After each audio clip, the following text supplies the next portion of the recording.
Traffic is calm, then a link gets shared, a sale goes live, a feature goes viral. In seconds, the same system that felt fast and solid starts to stutter. Pages hang. Errors creep in. A minute later, everything is red. Scaling is the craft of keeping software fast and available as demand grows.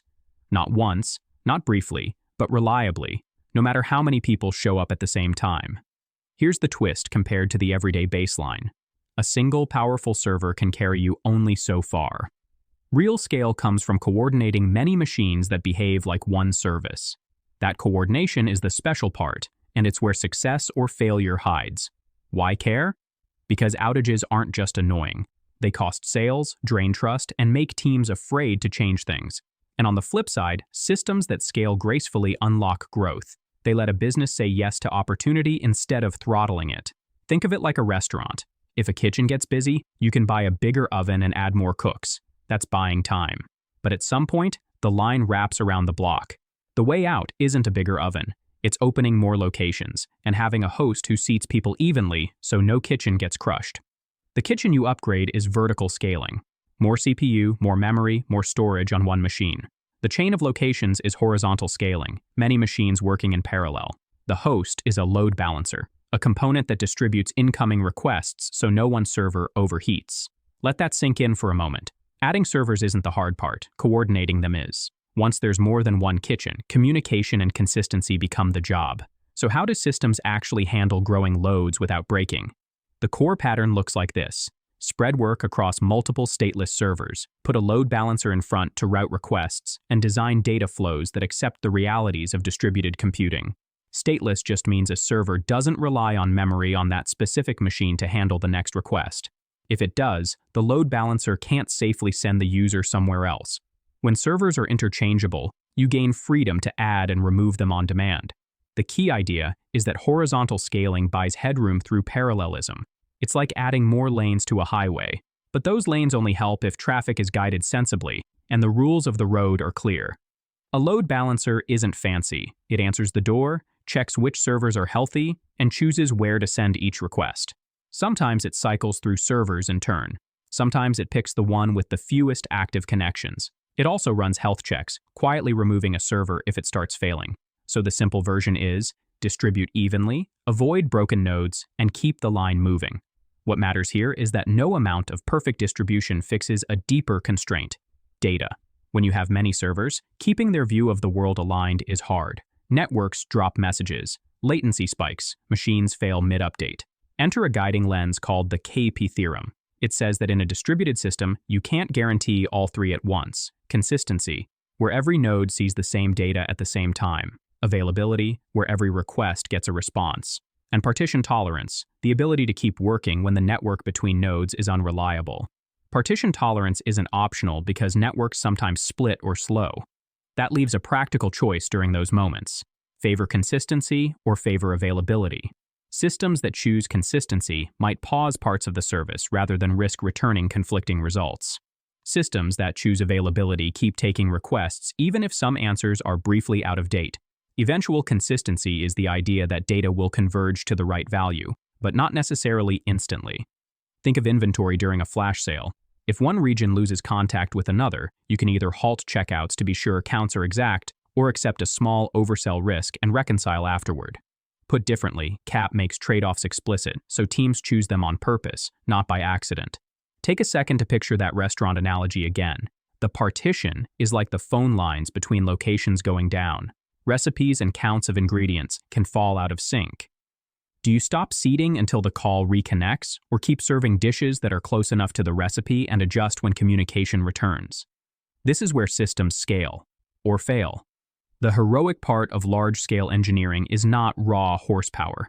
It's making good choices about where to be strict and where to be flexible, so the service stays useful under stress. When failures do happen, they often cascade. One slow component causes calls to back up. The backlog raises load on upstream services, which makes them timeout, which then fans out more retries to other components. The system collapses not because one server died, but because everything tried to help at once and tripped over each other. Here's the thing. Preventing cascades is less about brute strength and more about graceful degradation. timeouts that are shorter than the upstream timeout, limits on how many concurrent calls you'll make, caching with sensible lifetimes, and a small but powerful pattern called a circuit breaker. A circuit breaker watches calls to a downstream service. If calls start failing or slowing down beyond a threshold, it opens, which means it stops sending requests for a while and either serves a cached answer or a friendly fallback. After a cooldown, it tries again.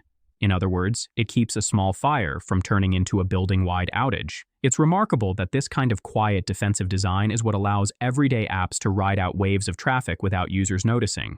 The win isn't just performance, it's stability under uncertainty. Now put all these ideas into a concrete scenario. Imagine a simple e-commerce site gearing up for a Black Friday sale. On a normal day, it handles 100 requests per second on a single server. When the sale goes live, traffic surges toward 10,000 requests per second. The team's first lever is vertical scaling. They upgrade the machine to more CPU and memory. Capacity jumps to around 500 requests per second. That's a nice bump with no architecture change, and it buys time. But the single server is now near its physical limits, and it's still a single point of failure. Next comes horizontal scaling.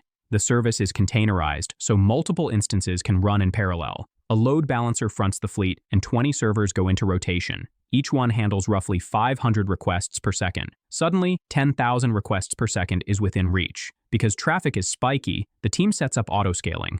Monitoring watches metrics like CPU, request rate, and latency. If the average CPU exceeds 80%, new instances are launched automatically. If it falls back, instances are retired. This is powered by infrastructure as code, configuration files that define how servers are created, so capacity changes are fast and predictable. So far, so good. But data is the tricky part. Inventory counts need to be accurate enough to avoid customer frustration, yet the site cannot freeze during a temporary network partition.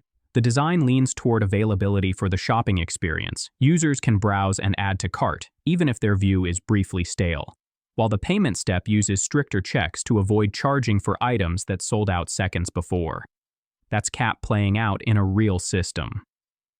For reads and low-stakes actions, eventual consistency is acceptable. For money movement, the system behaves more like a consistency-first service and may queue or pause if it cannot confirm the latest state. As the sale heats up, the autoscaler adds 80 more servers. The load balancer shifts traffic smoothly. On the monitoring screens, the 99th percentile latency, the slowest 1% of requests, stays under half a second, which tells the team queues aren't silently growing. Midway through the event, a database replica in one region falls behind. That's a partition in practice. One part of the system can't exchange updates quickly with the rest. The red path continues using other replicas. The right path in that region temporarily redirects, and a small backlog builds. The site stays available, and users barely notice. Now consider the same surge without careful guardrails. One service slows down. Clients keep retrying aggressively, multiplying the load. Thread pools fill, queues grow, timeouts stack up. Within 30 seconds, availability can slide to zero, even though most machines are technically still up. A single weak link turned into a global failure through amplification. This is why rate limiting, timeouts, and circuit breakers are not optional extras in large systems. They act like shock absorbers. They don't prevent potholes, but they stop the car from breaking when you hit one. There are limits and trade-offs to be aware of. Vertical scaling hits physics quickly. Even the largest machine caps out on CPU, memory, and disk. It's fast to try, but it keeps you vulnerable to one box failing. Horizontal scaling unlocks growth but adds network latency and coordination overhead. Every extra hop adds tens of milliseconds. And coordinating updates across nodes often requires consensus protocols that trade speed for agreement. Low-latency applications feel this acutely. Multiplayer games and high-frequency trading systems tune the number of hops carefully. They often keep more state local to reduce synchronization. The underlying point doesn't change. Once you distribute, you accept the cost of coordination and design around it. In large microservice architectures, another limit emerges. A graph of dozens of services looks elegant on a slide, but the runtime reality is a web of dependencies. If everything calls everything, the system becomes tightly coupled and fragile. Mature teams simplify, fewer critical paths, bulkheads that isolate failure, and fallbacks that keep the front door open even when some features are degraded. So how do operators keep an eye on all this? Metrics and observability are the safety net. CPU alone isn't enough. End-to-end latency, particularly the tail, reveals when queues are forming. Error rates, saturation of thread pools, and downstream call durations tell you when pressure is building. Tracing shows the slow link in a chain of calls. What matters here is noticing problems while they are still small, so automatic responses can help and humans aren't waking up to a fire. This is where automation guides the heavy lifting. Auto-scaling groups add instances before users feel pain. Health checks remove bad ones automatically. Blue-green or canary deployments ship new code gradually, limiting blast radius. It's all about shaping the system's response to stress so it bends rather than breaks. It's easy to take for granted how much quiet choreography happens to make "it just works" feel normal. Millions of people hit a service, and a constellation of machines and algorithms redistributes, heals, and adapts in milliseconds. That's a genuine achievement of modern engineering. To sharpen the mental model, return to the restaurant chain. There are 3 levers to remember. The first is ovens and cooks, capacity per kitchen or vertical scaling. The second is more locations and a smart host, horizontal scaling with a load balancer. The third is recipes and stock counts staying aligned, consistency versus availability during communication hiccups. Get those 3 in balance, and the chain hums even on a holiday rush. So the simple version is, build services to scale out, put a reliable traffic cop in front, and be explicit about where accuracy is strict and where it can be briefly relaxed. Then add shock absorbers, timeouts, rate limits, circuit breakers to prevent domino effects. Finally, watch the right signals so you can add capacity and shed load automatically.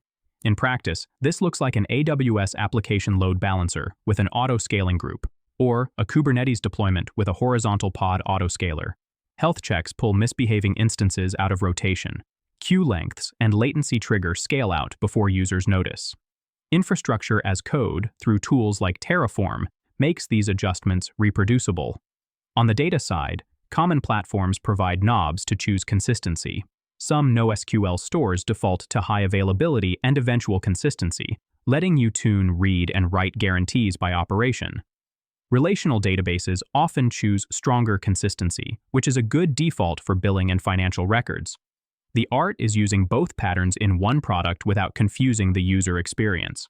For user-facing feeds or counters, a few seconds of staleness is fine if it protects responsiveness.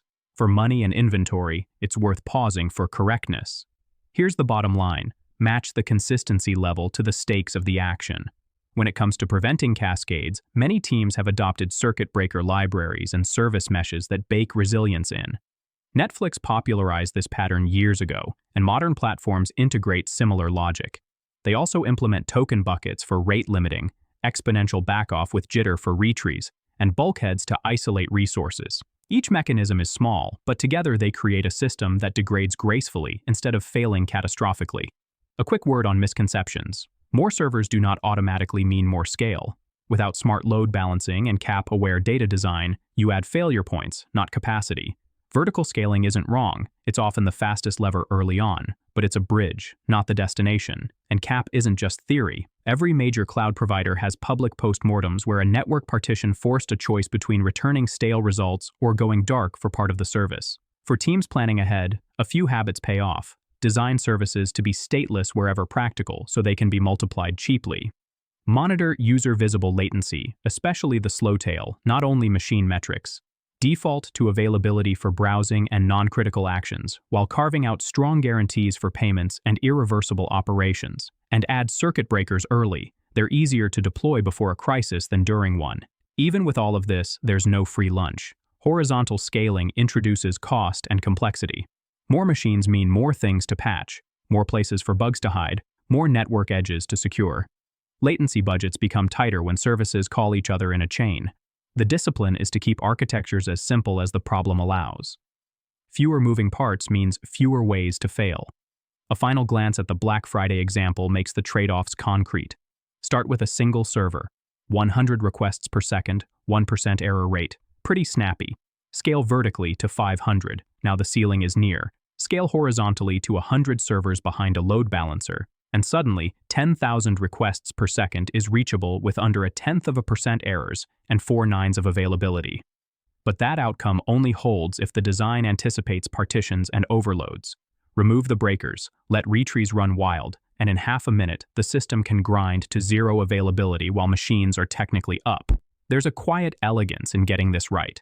When a storm of traffic hits and the graphs barely twitch, that's not luck. It's the accumulation of 1,000 careful choices: where to put cues, how long to wait, which answers can be stale, which must be precise, how to shed load without dropping the experience on the floor. So when thinking about scale, carry a simple picture. Like a restaurant chain on a busy holiday.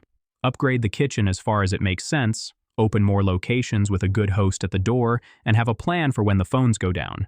Choose when to stop the line for exactness and when to keep serving steady. Protect the rest of the building when one oven runs hot, and keep an eye on the tables that are waiting longest, because that's where the cracks show first. Modern software runs at a human scale on top of machines that operate at microsecond speed across continents. The fact that this works as well as it does, as often as it does, is a testament to careful design meeting real-world constraints. The payoff is resilience you can trust, even when the spike hits and the line is out the door. If this helped, a like and subscribe helps us make more of these.